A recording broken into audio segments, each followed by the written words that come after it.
Hello friends, good morning. GPS online class में आपका स्वागत है। प्रिय विद्यार्थियों, इससे पिछले वाले पार्ट 5 में हमने देखा था कि जो रुधिर दाब है वो क्या होता है, यानी धमनी और सिराओं के बारे में हमने उनमें अंतर देखा टेबुलेशन के माध्यम से कि जो धमनी और सिराएं हैं उनमें क्या अंतर होता है। तो धमनी सिराओं में आपने अंतर देखा कि जो धमनियां हैं उनमें हमेशा कैसा रुधिर बहता है, ऑक्सीजनिक रुधिर बहता है, ठीक है। और लास्ट में हमने जो बात की थी वो की थी कि रुधिर दाब क्या है। तो यहाँ हम रुधिर दाब से चैप्टर को आगे बढ़ाते हुए रुधिर दाब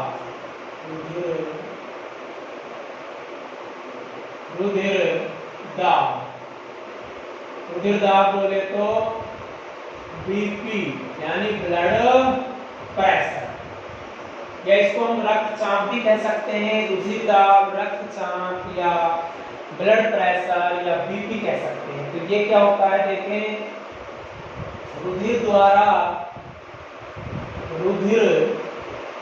द्वारा धमनियों या में वाहिनियों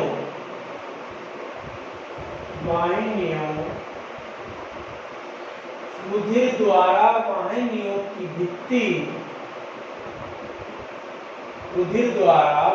की भित्ति पर डाला गया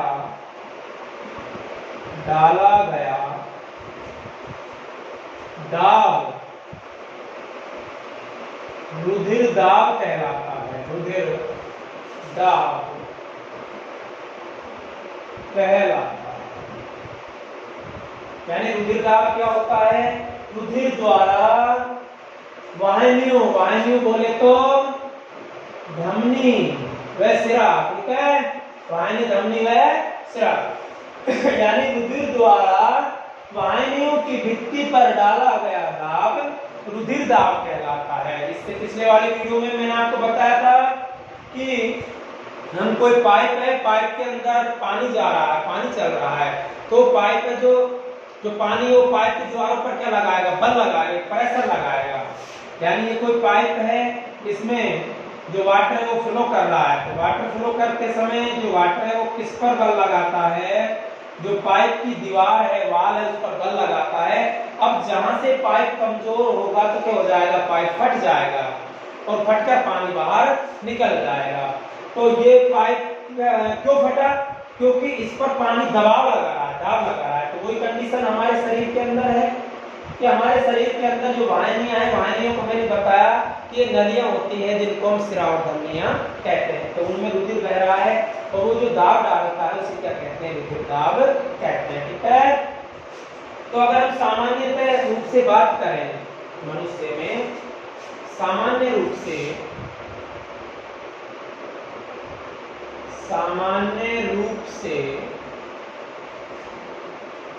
ऑक्सीजन युक्त रुधिर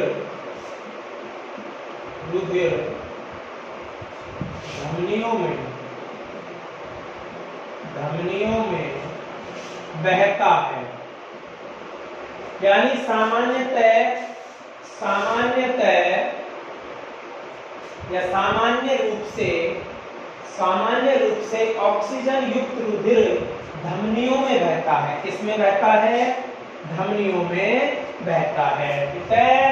अगर हम सामान्य रूप से हमारे शरीर की बात करें तो जो ऑक्सीजन युक्त रुधिर है, ऑक्सीजन युक्त रुधिर बोले तो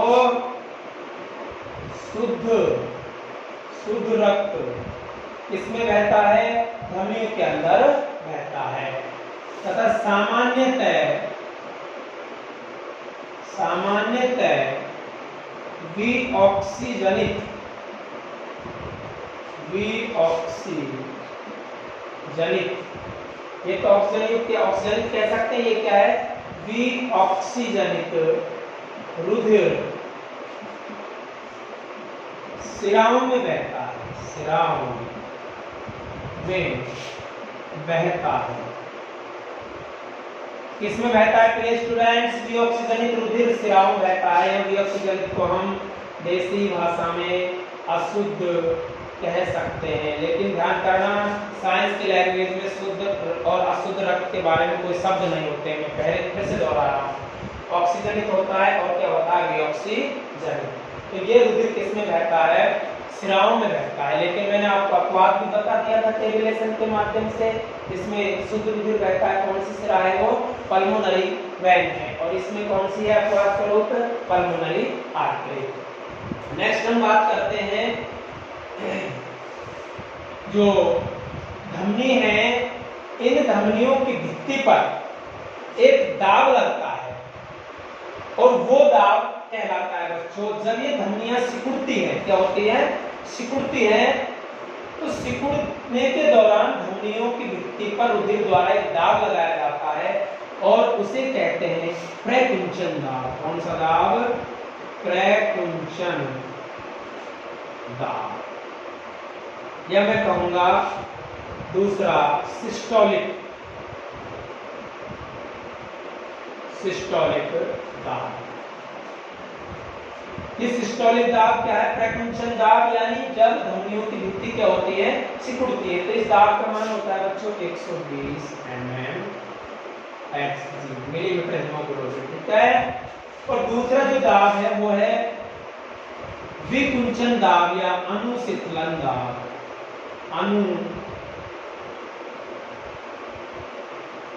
अनुशीतलन दाब। दूसरा दाब कौन सा है? अनुशीतलन, या इंग्लिश में कहेंगे इसको डायसिस्टोलिक प्रेशर। डायसिस्टोलिक दाब। पर इसका मान होता है बच्चों 80 mm Hg। कितना होता है? 80 mm Hg। अनुशीतलन दाब या विकुंचन। कौन सा? विकुंचन, ठीक है। तो यहाँ हम देख रहे हैं कि जो धमनियां हैं इनमें दो प्रकार से दाब लगता है। कितने प्रकार से दाब लगता है? दो प्रकार से दाब लगता है। वो कैसे कैसे लगता है यहाँ देखें।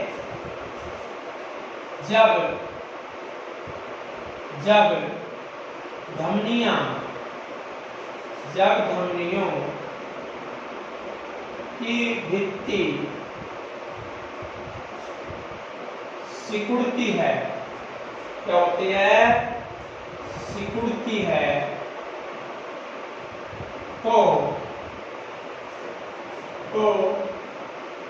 रुधिर द्वारा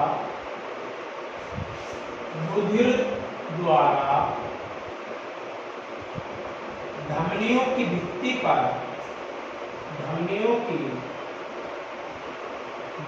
पर जो दाब लगाया जाता है, जो दाब लगाया जाता है, जब धमनियों की भित्ति सिकुड़ती है तो रुधिर द्वारा धमनियों की भित्ति पर जो दाब लगाया जाता है उसे कौन सा दाब कहेंगे? उसे प्रकुंचन दाब या सिस्टोलिक प्रेशर कहते हैं। जिसका मान 120 mm Hg, मिलीमीटर हीमोग्लोबिन होता है।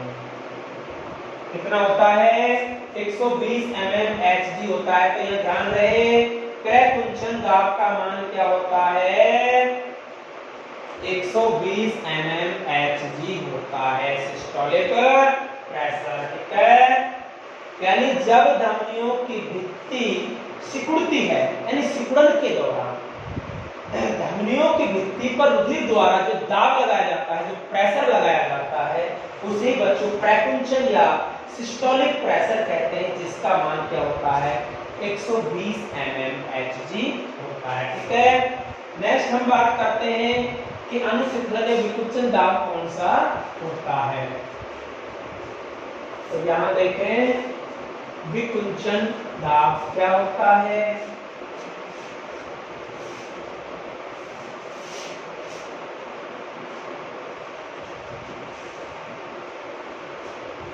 जब धमनियों की भित्ति, या मैं कहूं धमनियों की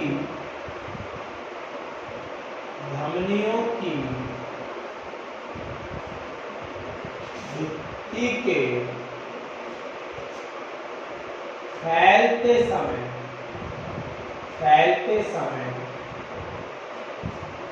रुधिर द्वारा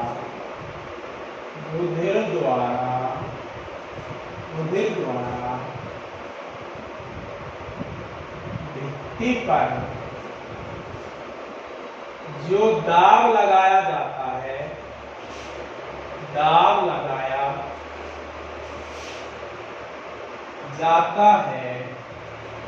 उसे अनुसिथलन या डायसिस्टोलिक दाब प्रेशर कहते हैं। तो प्रिय स्टूडेंट्स, अनुसिथलन दाब क्या है कि जब धमनियों की भित्ति फैलती है तो फैलने के दौरान भी रुधिर के द्वारा एक दाब लगाया जाएगा और उस दाब को कहेंगे, कौन सा दाब? डायसिस्टोलिक प्रेशर, जिसका मान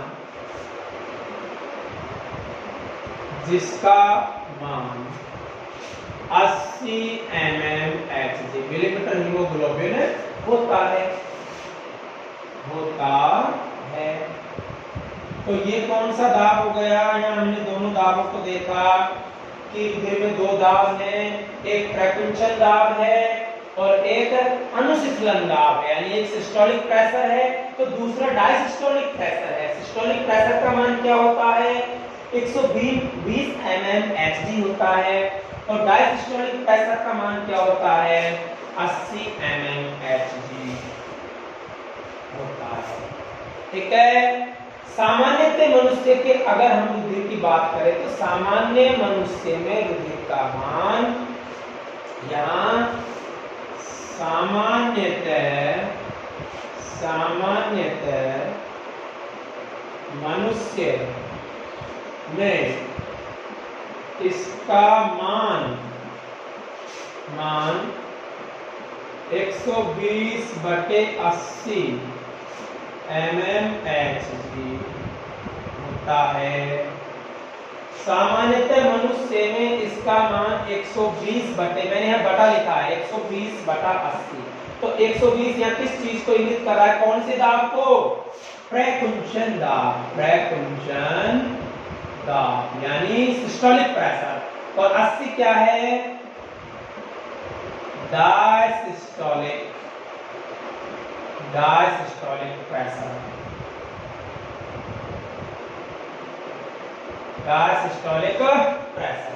ठीक है। तो यहाँ जो प्रकुंचन दाब है उसका मान ऊपर वाली जो संख्या प्रकुंचन दाब को दर्शा रही है और नीचे वाली जो संख्या है वो अनुसिथलन दाब को अनुसिथलन या डायसिस्टोलिक प्रेशर को दर्शा रही है, जिसका मान सामान्य मनुष्य में कितना होता है स्टूडेंट्स? 120/80 mmHg होता है।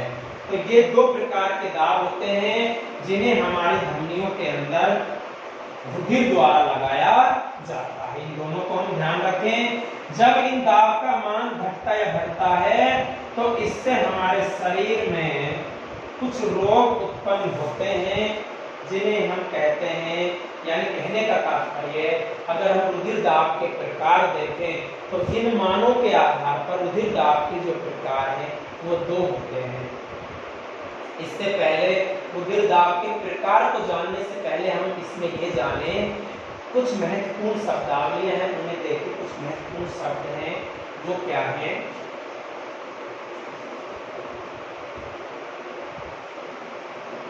बच्चों, जो रुधिर दाब है उसको मापने का जो उपकरण है, यानी रुधिर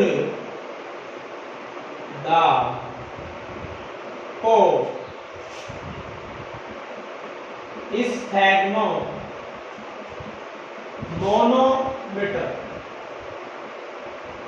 स्फैग्नोमोनोमीटर हिंदी में कहेंगे रक्त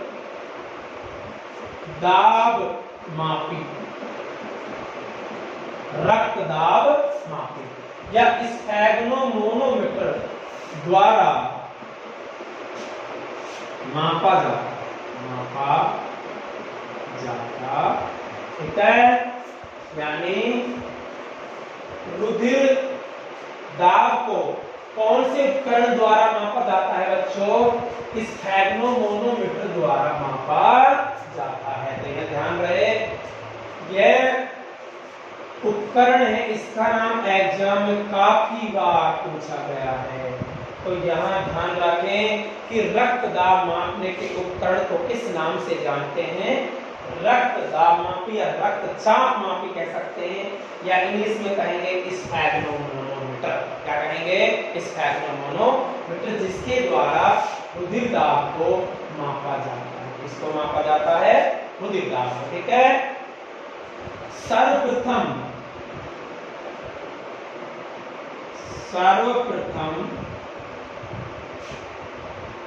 रुधिर दाब का मापन स्टीफन हेल्स नामक वैज्ञानिक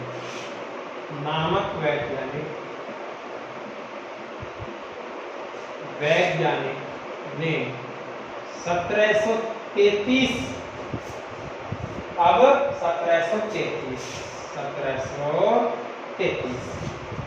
यानी सर्वप्रथम रुधिर दाब का मापन स्टीफन हेल्स, वैज्ञानिक का नाम क्या है? स्टीफन हेल्स नामक वैज्ञानिक ने 1733 ईस्वी में घोड़े में मापा।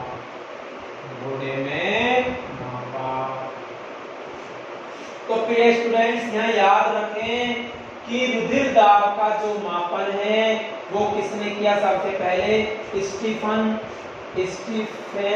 स्टीफन हेल्स नामक वैज्ञानिक ने 1733 में किया। और किसमें किया? घोड़े के अंदर मापा इसको सबसे पहले, ठीक है।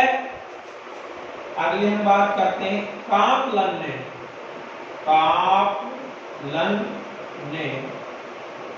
रुधिर दाब को 1983 में, कापलन ने रुधिर दाब को 1983 में परिभाषित किया।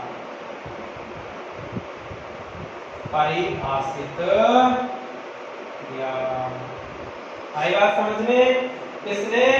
कापलन नाम के एक वैज्ञानिक थे बच्चों, उन्होंने रुधिर दाब को परिभाषित किया। उसकी परिभाषा देखिए आखिर रुधिर दाब क्या होता है। तो कौन से वैज्ञानिक ने? 1983 में कापलन नामक वैज्ञानिक ने रुधिर दाब को परिभाषित किया, जबकि स्टीफन हेल्स नामक वैज्ञानिक ने 1733 में सर्वप्रथम इसे घोड़े में मापा। और रुधिर दाब मापने के उपकरण को स्फैग्नोमोनोमीटर या रक्तचाप मापी कहते हैं।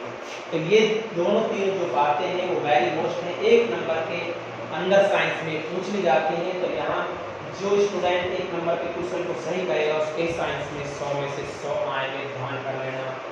इसलिए बड़ी बारीकी से मैं इन बातों को यहाँ बता रहा हूँ, उनको ध्यान से अपने माइंड में पिक्चर फिक्स कर ले। स्फैग्नोमोनोमीटर द्वारा रक्त का मापन किया जाता है। स्टीफन हेल्स ने सबसे पहले घोड़े में मापा और परिभाषित किसने किया? कापलन ने इसको परिभाषित किया। इसके बाद हम बात करते हैं बच्चों रक्त दाब के प्रकार।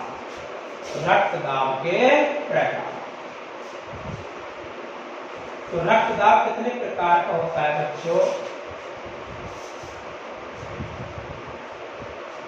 रक्त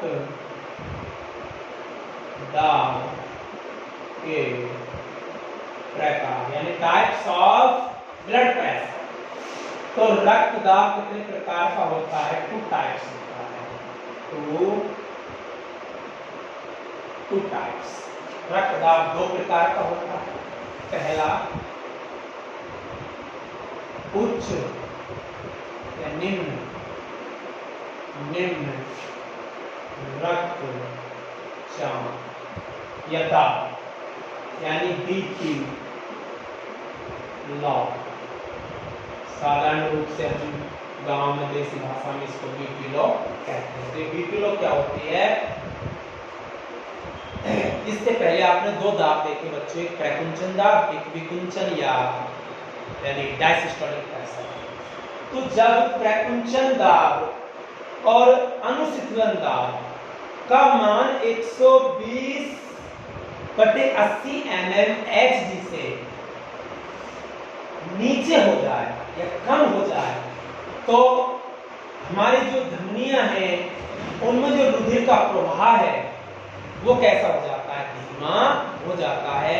और जो हमारी समस्त क्रियाएं हैं वो क्रियाएं धीमी हो जाती हैं।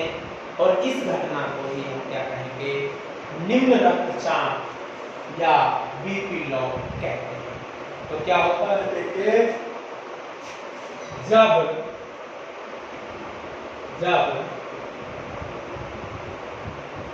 जब धमनियों में रुधिर दाब का मान 120/80 mmHg से कम हो जाता है तो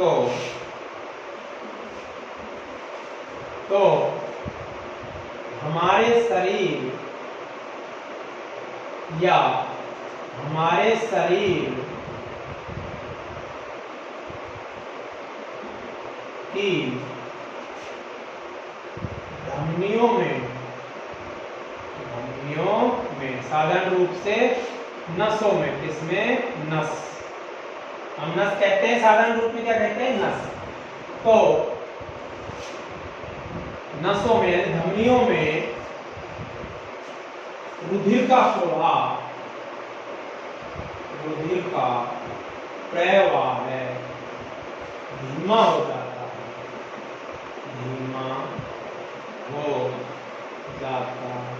है। जब धमनियों में रुधिर दाब का मान कितना हो जाए? 120/80 mmHg। यहाँ पे स्टूडेंट्स याद रहे 120 कौन सा? यानी यहाँ इनडायरेक्ट रूप से आप समझ लें कि 120 किसको इंगित कर रहा है? ऊपर वाली संख्या प्रकुंचन दाब को, सिस्टोलिक प्रेशर को, और 80 किसको? विकुंचन दाब को यानी डायसिस्टोलिक प्रेशर को। जब इसका मान 120 और 120/80 mmHg से क्या हो जाए? कम हो जाता है तो हमारे शरीर में धमनी बोले तो नसों में रुधिर का जो प्रवाह है धीमा हो जाता है, जिसके कारण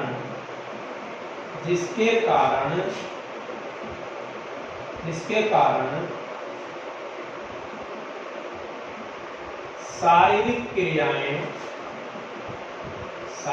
क्रियाएं धीमी हो जाती हैं। शारीरिक क्रियाएं धीमी हो जाती हैं। इस स्थिति को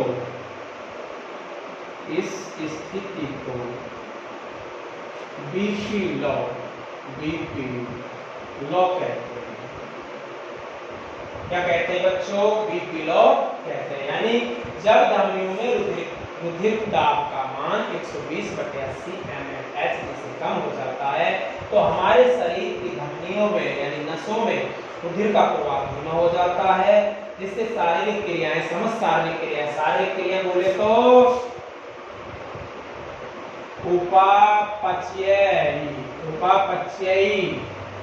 उपापचयी क्रियाएं, इसके अलावा गति, इसके अलावा श्वसन, ये समस्त जो क्रियाएं हैं क्या हो जाती है? धीमी हो जाती हैं और मनुष्य बीपी लो का शिकार हो जाता है, यानी वो विभिन्न बीमारियों का शिकार हो जाता है। यानी उसकी जो धमनियां हैं वो अंदर से क्या हो जाती है? दागिल हो जाती हैं, उनमें घाव बन जाते हैं काफ़ी बार वो व्यक्ति है जो बीपी लो में सुरक्षित रहा जाता है, यानी चला जाता है। तो ऐसी कंडीशन को क्या कहेंगे हम? बीपी लो कहते हैं। ठीक है, नेक्स्ट है सेकंड नंबर पर उच्च रक्तचाप। उच्च रक्तचाप इसको कहेंगे बीपी हाई। बीपी, ठीक है, ये बीपी हाई देखो क्या होता है, जब धमनियों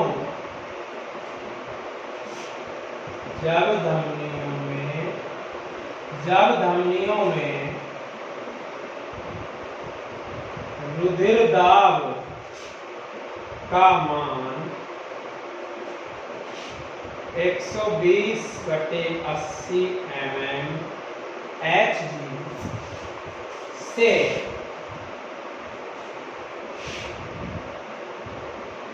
अधिक हो जाता है,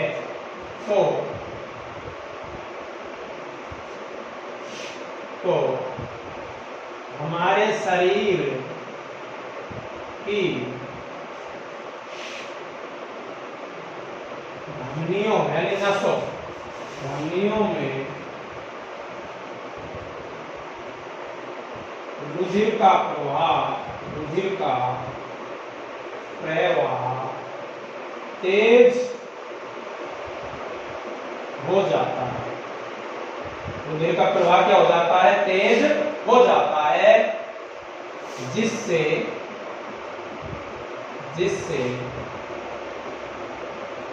समस्त शारीरिक क्रियाएं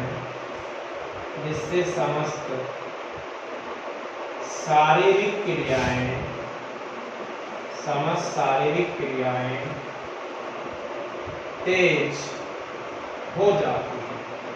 अब शारीरिक क्रियाएं कौन सी? वही उपपक्षीय क्रियाएं, गति, श्वसन, पाचन, उत्सर्जन, समस्त क्रियाएं क्या हो जाती हैं? तेज हो जाती हैं। और तेज हो जाती हैं तो जो नस है उनमें रुधिर तेज गति से प्रवाह करता है। इस स्थिति या कंडीशन को, इस स्थिति को बीपी हाई क्या कहते हैं? बीपी हाई कहते हैं। तो जो रुधिर दाब कितने प्रकार का होता है? 2 प्रकार का होता है, एक तो बीपी लो और एक बीपी हाई। बीपी लो में क्या होता है? इसमें रुधिर दाब का मान 120/80 यानी प्रकुंचन दाब और विकुंचन दाब का मान जब 120 और 80 से क्या हो जाता है? कम हो जाता है, तो वो कंडीशन क्या कहलाएगी? बीपी लो कहलाती है। और बीपी लो के अंदर जो समस्त क्रियाएं वो यानी जब रुधिर का प्रवाह वेग कम हो जाता है, तो रुधिर का प्रवाह वेग कम होने के कारण क्या होता है स्टूडेंट्स? समस्त जो क्रियाएं वो भी धीमी हो जाती है, यानी बंदे को नींद अधिक आती है और बंदा बिगर किसी से बोले चुपचाप सो जाता है और नींद में काफी बार वो छोड़ जाता है। तो ऐसी कंडीशन बीपी लो के अंदर आती है। चलो बीपी हाई के अंदर तो व्यक्ति क्या करता है?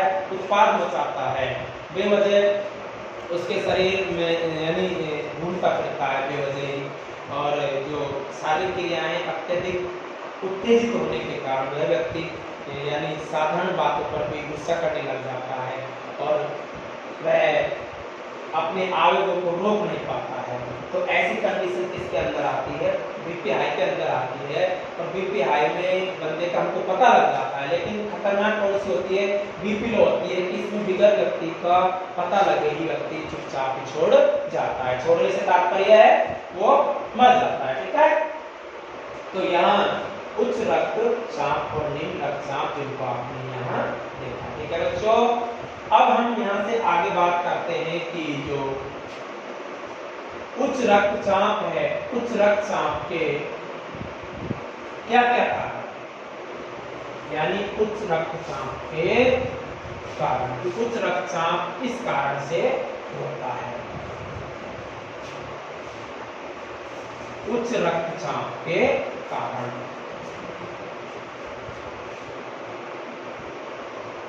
उच्च रक्तचाप के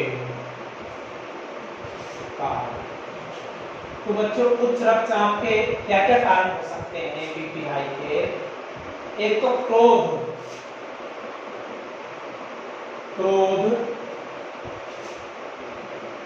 ईर्ष्या, चिंता,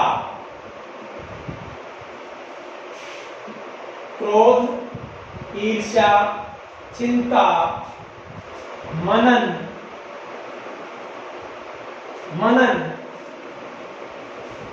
इन सब के कारण बीपी क्या हो जाती है? हाई हो जाती है। अगर कोई व्यक्ति क्रोध करता है, ईर्ष्या करता है, चिंता करता है, चिंता व्यक्ति को चिता की तरह जला देती है।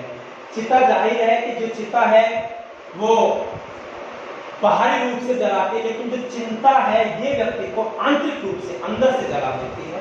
तो अगर व्यक्ति क्रोध करता है, ईर्ष्या करता है, चिंता करता है, मनन करता है, किसी बात का गहन उसका मनन करता है, तो वो बीपी हाई का शिकार हो जाता है। तो ये सारी चीजें क्या होते हैं? बीपी हाई होते हैं। इसके अलावा बीपी हाई किस कारण होती है? यानी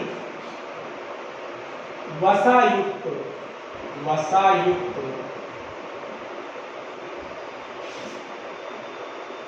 खाद्य पदार्थों के सेवन से, वसायुक्त खाद्य पदार्थों के सेवन से, अगर हम वसायुक्त खाद्य पदार्थ यानी तली हुई चीजें खाते हैं, जितना फास्ट फूड है स्टूडेंट्स वो सब किसमें आता है? वसायुक्त पदार्थों के अंदर आता है। यानी चाउमीन, इडली डोसा, पनीर, बर्गर, समोसे, कचौरी, ये सब किसमें आते हैं? फास्ट फूड के अंदर आते हैं। फास्ट फूड फास्ट में रखते हुए, तो फास्ट फूड खाना छोड़े और हमारे साधारण जो भोजन है, जीवन शैली, उसको अपनाएं। तो वसायुक्त खाद्य पदार्थ खाने से बीपी हाई हो जाता है। इसके अलावा और किस किस कारण से होता है बीपी हाई? यानी इसके अलावा जो बीपी हाई है वो किन किन कारण से होता है? इसके अलावा अगर अनियमित जीवन शैली,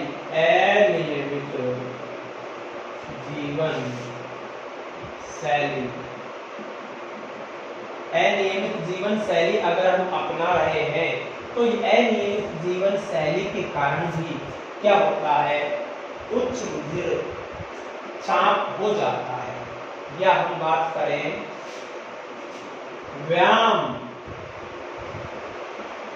के अभाव में, अगर हम शरीर यानी डाइट अधिक ले रहे हैं, व्यायाम नहीं कर रहे हैं, तो व्यायाम के अभाव में भी बीपी हाई हो जाता है। नेक्स्ट हम बात करें आवश्यकता से अधिक भोजन करने से। आवश्यकता हमारी एक चपाती के एक की जगह हम 2 चपाती मार गए, तो ऐसी कंडीशन में भी बीपी हाई हो जाती है। हमारा जो पाचन तंत्र है उसको पचा नहीं पाता है और यानी गैस बनने लग जाती है, जिसके कारण बीपी हाई जैसे यानी ब्लड प्रेशर क्या हो जाता है? बढ़ जाता है। तो आवश्यकता से अधिक भोजन करने से भी बीपी हाई हो जाता है। इसके अलावा हम बात करते हैं यानी आवश्यकता से अधिक भोजन, मैदा से बनी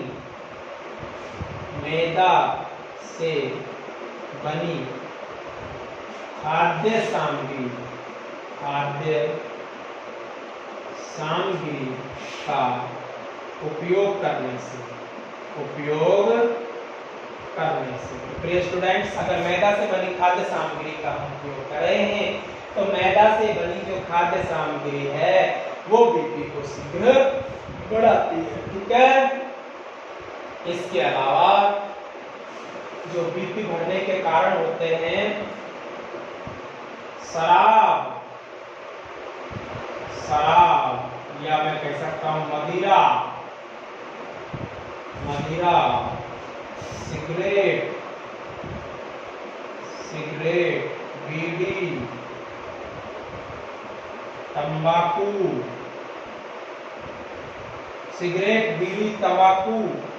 के सेवन से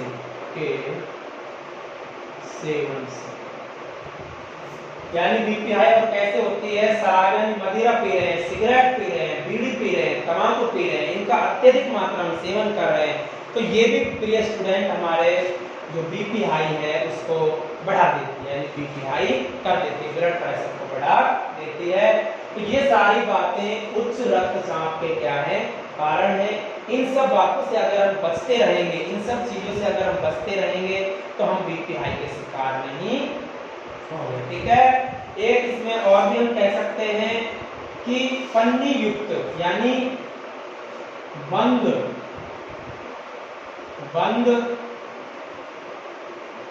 पन्नी युक्त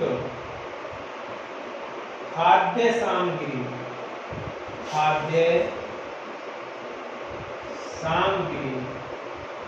के उपयोग से एक क्या है, अगर हम बंद पन्नी युक्त भोजन, पन्नी युक्त का अर्थ है पन्नी युक्त का अर्थ है ऐसे भोजन जो पॉलिथीनों के अंदर पैक आते हैं, अगर उन भोजनों का हम उपयोग करते हैं, कहने का तात्पर्य है इनडायरेक्ट क्या हो गया कि ऐसे भोजन जो बासे होते हैं, कैसे होते हैं, बासे होते हैं, जो पन्नियों के अंदर पैकिंग कर भेजे जाते हैं। इस प्रकार बासी भोजन करने से भी बीपी क्या हो जाती है, हाई हो जाती है। तो ये सारे बीपी हाई के क्या है, कारण है, उच्च रक्तचाप के कारण है। इसके अलावा ये तो हुए स्टूडेंट्स उच्च रक्तचाप के सारे कारण, उच्च रक्तचाप कैसे होता है, ठीक है। अब हम यहाँ दूसरी साइड में बात कर लेते हैं उच्च रक्तचाप से कैसे बचा जा सकता है, उच्च रक्तचाप से बचने के क्या क्या उपाय हैं। तो यहाँ बीपी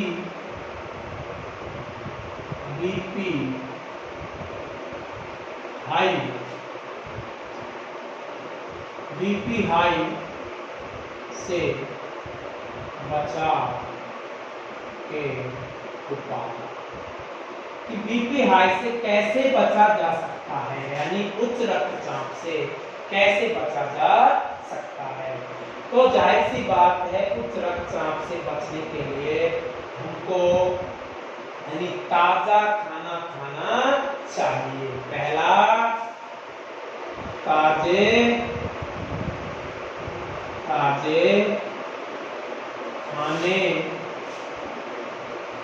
खाने का उपयोग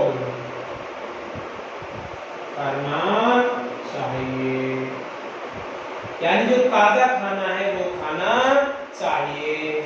बंद पन्नी युक्त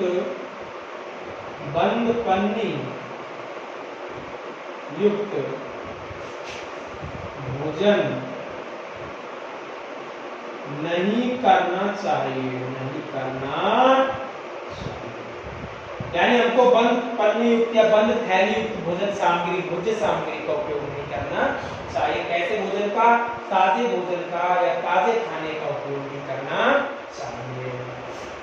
सेकंड है पोटेशियम युक्त भोजन का अधिक मात्रा में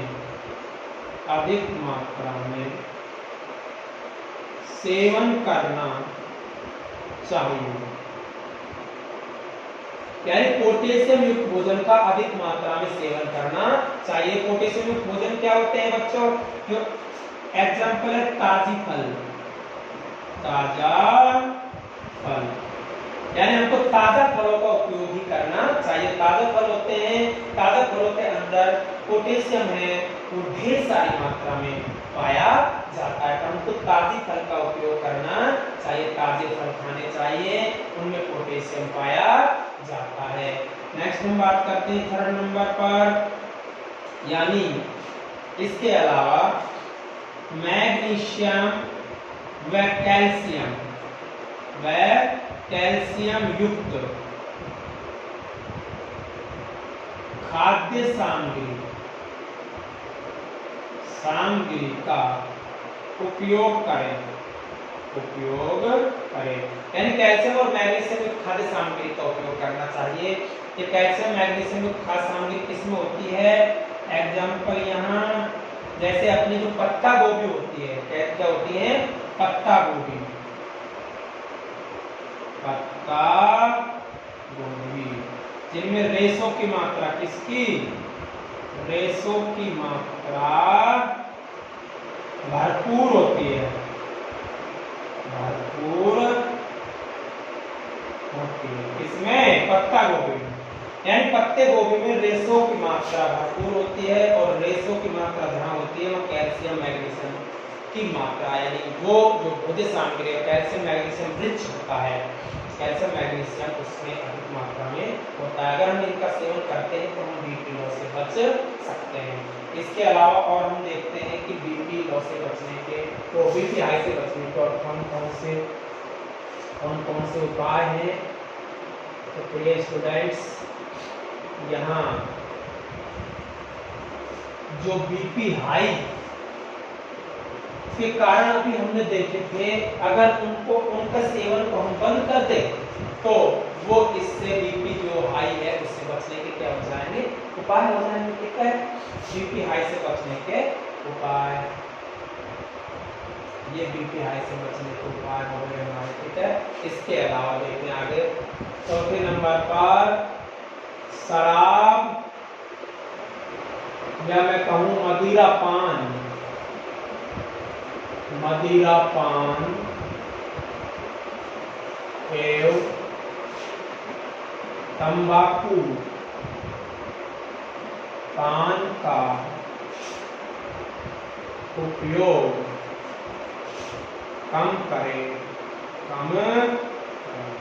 यानी जो मदिरा पान है, तंबाकू पान है, इसका उपयोग कम करें। यानी कहने का तात्पर्य क्या हो गया कि मदिरा का उपयोग न करें, तंबाकू यानी बीड़ी, सिगरेट, हुक्का, तो ये दारू, इनका उपयोग भी न करें। नेक्स्ट हम बात करते हैं तली हुई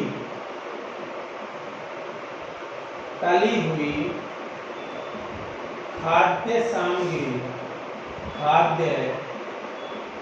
सामग्री का उपयोग न करें, यानी तली हुई खाद्य सामग्री का उपयोग न करें, खास तौर से मैदा से बनी हुई जो सामग्री उसका उपयोग बिल्कुल ही न करें। इस प्रकार छठवें नंबर पर है वनस्पति तेलों का उपयोग कम करें।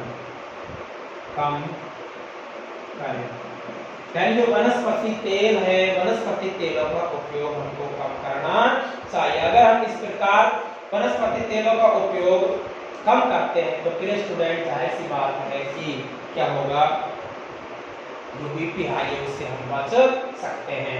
तो यहाँ हमने जाना कि जो बीपी हाई कितने प्रकार की होती है, बीपी हाई के क्या कारण है, बीपी हाई से बचने के क्या क्या उपाय हैं। इसके बाद अगला जो टॉपिक है उसको हम नेक्स्ट वीडियो में देखेंगे। Thank you. इसी प्रकार लगातार वीडियो देखते रहिए, लाइक कीजिए, शेयर कीजिए। स्टूडेंट्स, अगर कोई चीज़ समझ में नहीं आती है तो उसे कमेंट्स बॉक्स में अवश्य लिखें, डालें, और आपकी समस्या का इससे इजी वे में समाधान हो जाएगा। Thank you.